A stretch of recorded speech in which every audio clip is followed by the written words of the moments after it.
Sup Shredders, my name is Logan, aka Spiderhands, and welcome to an SP Reviews, where today we got ourselves a track from an act named Ed Sheeran, titled Perfect. And if we switch over to here, we have ourselves a track on the screen. It's on YouTube there. We've got Train Rattles and Distance, and we're going to be looking at the official music video. This is another one of those songs, just following on from a few of the previous SP Reviews videos I've done, where like these are songs that I worked with music students that I teach. It's one of their favorite songs. We're going to be listening through it from start till finish, and we're going to hear what we think. Let's go, let's do it. Train Rattles and Distance, starring Zoe Dutch.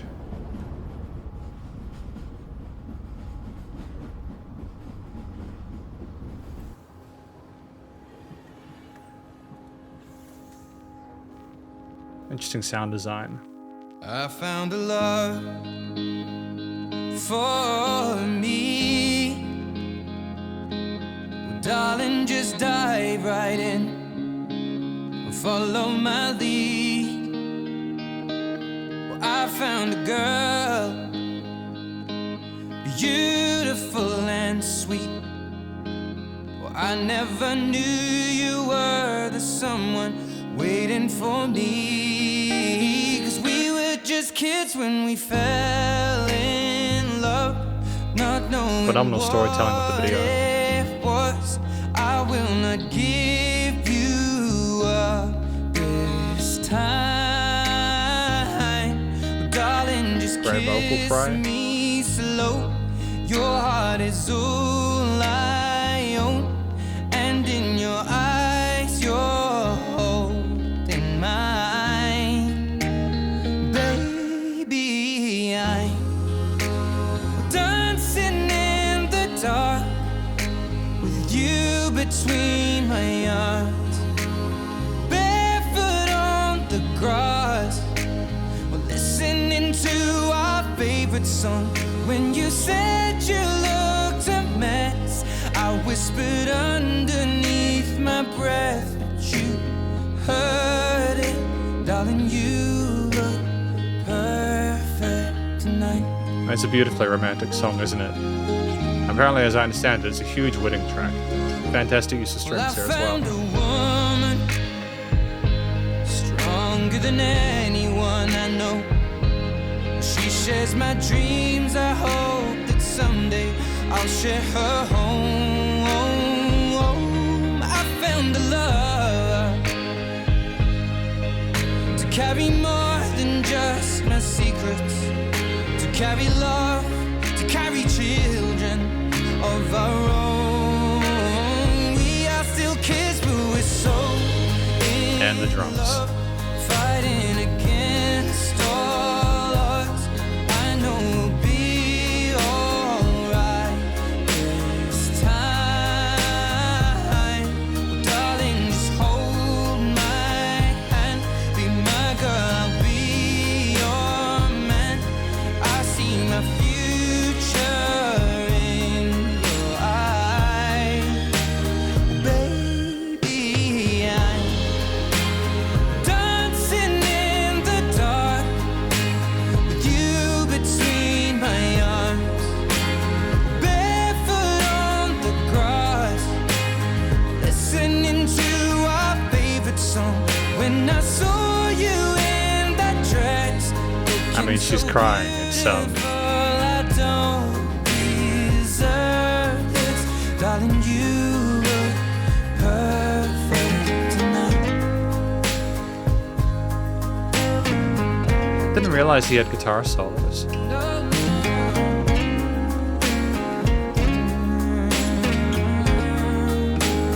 Baby, I'm dancing in the dark with you. Additional octaves, between nice. my arms, barefoot on the grass, or listening to our favorite song. I have faith in what I see. Now I know I have met an angel in person, and she looks perfect. I don't deserve this. You look perfect.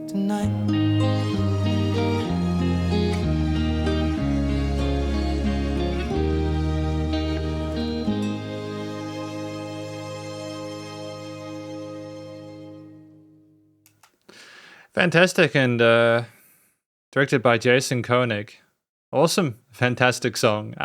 I did enjoy my time with it. We're going to talk about it more in the conclusion. Because welcome to the conclusion of my review of this track from an act named Ed Sheeran, titled Perfect. Now, first of all, what do we think this track is about? I think that this track is about Ed Sheeran, thoroughly enamored with someone they've met, developing, building a relationship, future with them, talking about how they don't deserve the person that they're with, they feel that they're too good for them. All the different inflections and sort of like emotions associated with falling that deeply in love with someone, wanting to have family, have kids with them, It's a beautiful piece. It's a beautiful song, and I've said beautiful a lot. It's gorgeous, but it's also incredibly popular. This has had 4 billion plays on YouTube. It's by far the biggest song that I've reviewed, probably ever. And I think we're going to talk about why that is afterwards, because I feel like a lot of people understand what the track is about. It's just examining why that works so well. I think part of what is so effective about this track is that Ed Sheeran is a sensational vocalist. We have just this wonderful sort of like accessibility to the approach that he has with how he expresses himself. Just the vocal fry occasionally shows this kind of like vulnerability, but also like a fire and kind of like passion behind it that's rather sort of like subtle, yet it glows. It's like a crispy feeling, and he knows how to gradually build the intensity of the performance as we go through the track. There's never a moment where you're sort of like wondering, why is Ed Sheeran doing or singing like this right now? And it's by himself as well for most of it. We're comfortable in a hidden chest voice. We're very comfortable within our range there. And we explore the scales and modes associated with the key signature, the bass lines, and the chord progressions really neatly. But it's also the fact that we have individual melodies or sequences per part that make them distinct. And we are little flavors and little adjustments of tails and stuff like that as we go through as well. We don't sort of just sit there waiting, or we don't take advantage of the listener's attention in a way that is like negative there. We're offering a lot of interesting stuff for them to listen to, even in a track where it's relatively, there's nothing abrasive or attention grabby about it. And we only get those additional vocal takes in that final chorus when they come together and they got the kitten and the girl in there as well. And it's almost like they're singing together about the future they're going to have. And I just think that implication is a wonderful thing.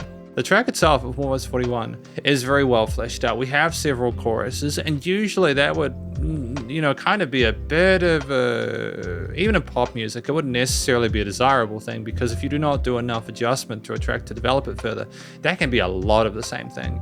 So what we did here was we gradually added instruments. We did not have the full entire roster of piano, guitar, bass, strings, and drums, and multiple vocal takes at the start. As I understand it, if I remember correctly, we simply have that kind of reverb-soaked kind of like guitar take with the finger-strummed parts or finger-picked parts, and we have like a kind of an organ providing us almost like ethereal kind of like effect, kind of a spiritual kind of like awakening in them, realizing they met this person. I do like the fact that we have the claps as we proceed through the track, and I'm not giving a play-by-play to tell you how the song was, because you just heard it. It's more to sort of like discuss why it's effective. The bass guitar in the low end is a nice contrast to the guitars we have in the middle. The claps are percussive and staccatoed and have less of a kind of like hold, so like a held note as those guitars and organ takes. To be fair, I've just realized we do have some additional kind of like backing vocals in the earlier parts of the song, but it is predominantly Ed Sheeran by himself, being the focal point is the person who's telling their side of the story. And we do have the strings coming around like the 155 mark, which is just a wonderful sort of adjustment of a lead focus. So Ed Sheeran is mainly the one you're paying attention to a lot of it, but then you suddenly have this flurry of strings with a slightly different melody or harmony there that contrasts texturally as well as melodically or harmonically.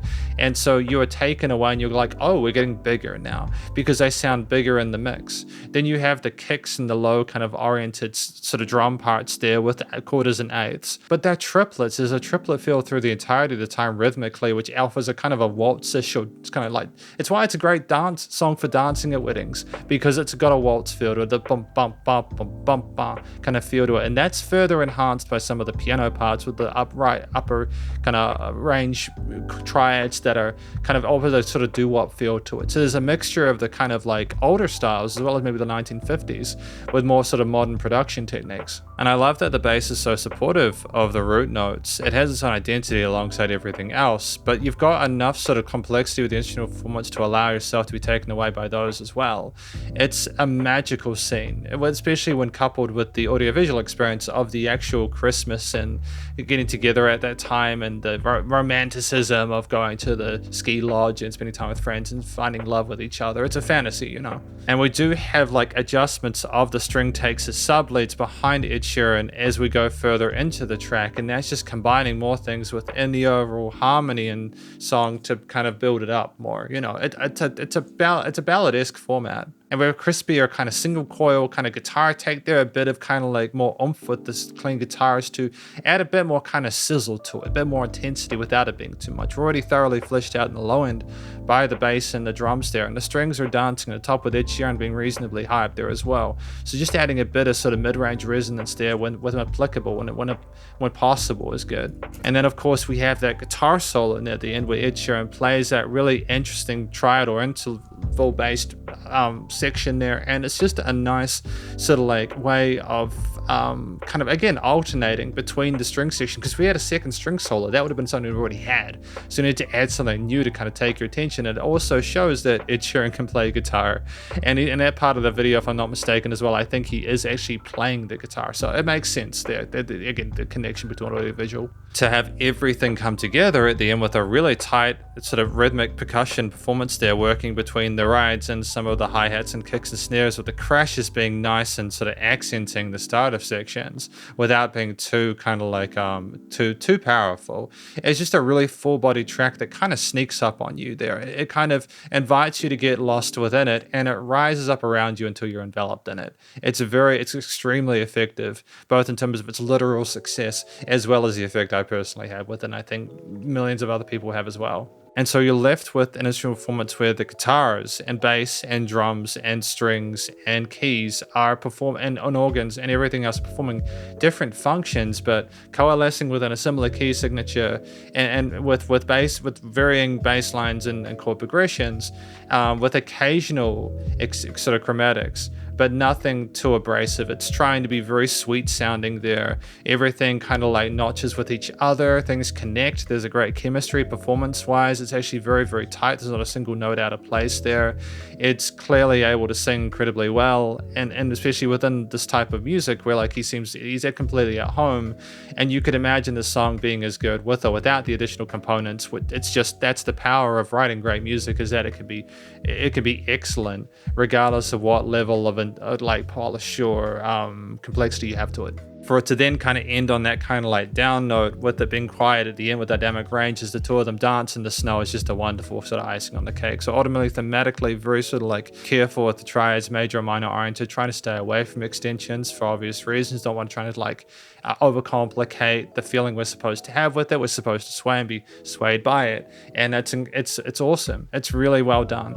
It's a lot of stacking and kind of like Lego building, but it's never too much. And if there are any sort of like chromatics, it's often through Ed kind of like sort of going legatoing himself through phrases or a bit of vibrato or fry there, and it makes sense. So it's just the studio production there where the EQing is flawless. The stereo field is filled up as we go further and further with it, even within the choir parts with the organ, for example, at the start or the guitars at the end. You are in a warm, cozy blanket for this piece. Ed Sheeran is not over polished in post, just clearly can sing really well.